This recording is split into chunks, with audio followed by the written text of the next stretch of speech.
நல்லதே நடக்கும். வெற்றியுடன் வாழ வேண்டும் என்பதற்காக வாழாதீர்கள்.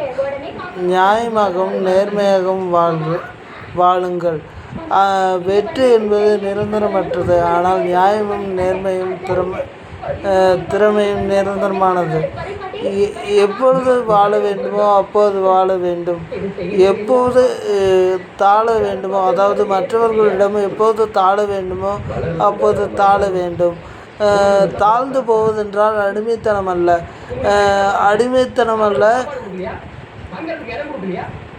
அன்புக்கு அடிபணிவது.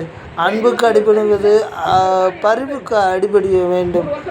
நானே சில விஷயங்களில் தப்பு பண்ணியிருக்கேன். ஒரு ஒரு நல்ல அன்பான ஒரு மனுஷி என்னை அவங்க நல்ல நிலைக்கு உயரும்போது அவங்கள பிரிய வேண்டிய சூழ்நிலை வந்துருச்சு. அவங்க எனக்கு எப்போவுமே அம்மா ஸ்தானத்தில் இருந்தவங்க. அவங்க பேரை நான் சொல்ல விரும்பலை. ஒரு நல்ல பதவியில் இருக்காங்க. அவங்க என்றைக்குமே நான் படிக்கும்போது நான் படிக்கும்போது அவங்கக்கிட்ட ஒரு சின்ன ஆர்குமெண்ட். அதனால் அவங்க கூட கொஞ்ச நாள் பேசாமல் இருக்க வேண்டிய சூழ்நிலை வருது. ஆனால் அதுவே இப்போ எனக்கு மற்றவங்க கிட்ட விரோதம் வந்தால் அதை எப்படி டீல் பண்ணணுங்கிற ஒரு பக்குவத்தை கொடுத்துருக்கு. ரொம்ப நன்றி. அந்த சண்டைக்கு கடவுளுக்கு நன்றி சொல்லிக்கிறேன். வாழ்கிற வாழ்க்கையில் எல்லாருக்குமே நல்ல பேர் எடுக்கணும். அது சாத்தியப்படாது. யாராவது ஒருத்தர் நம்மளை தப்பாக தான் நினச்சிக்கிட்டு இருப்பான். அதை பற்றி கவலைப்படாமல் நல்ல வாழ்க்கையை வாழ முயற்சி பண்ணுங்கள்.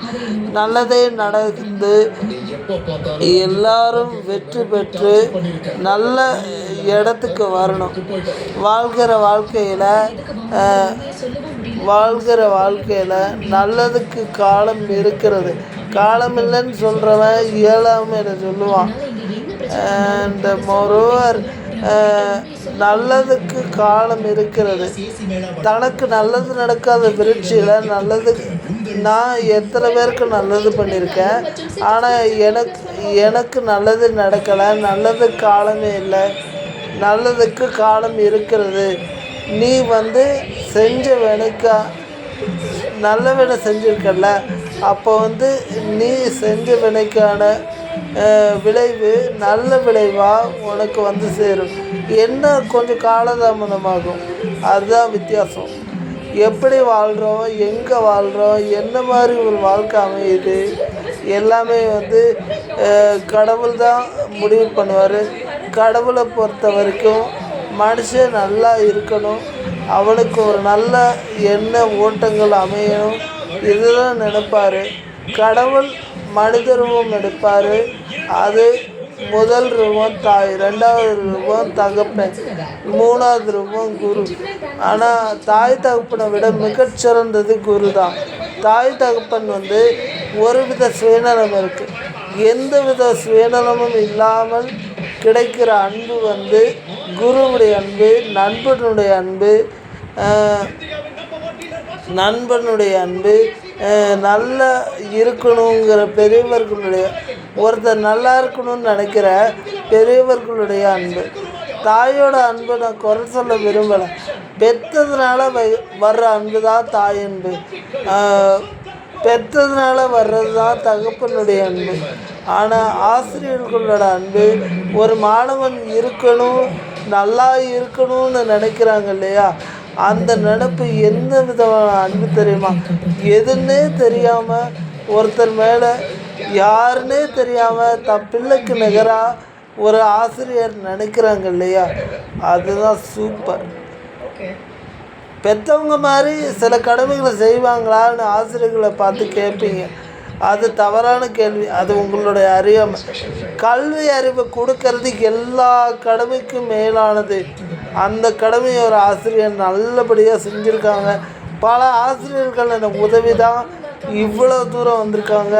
தனி மனித ஒழுக்கம், இதுதான் நமக்கு மிகப்பெரிய விஷயம். It's a big asset. is given by God. It will be a very, very nice period.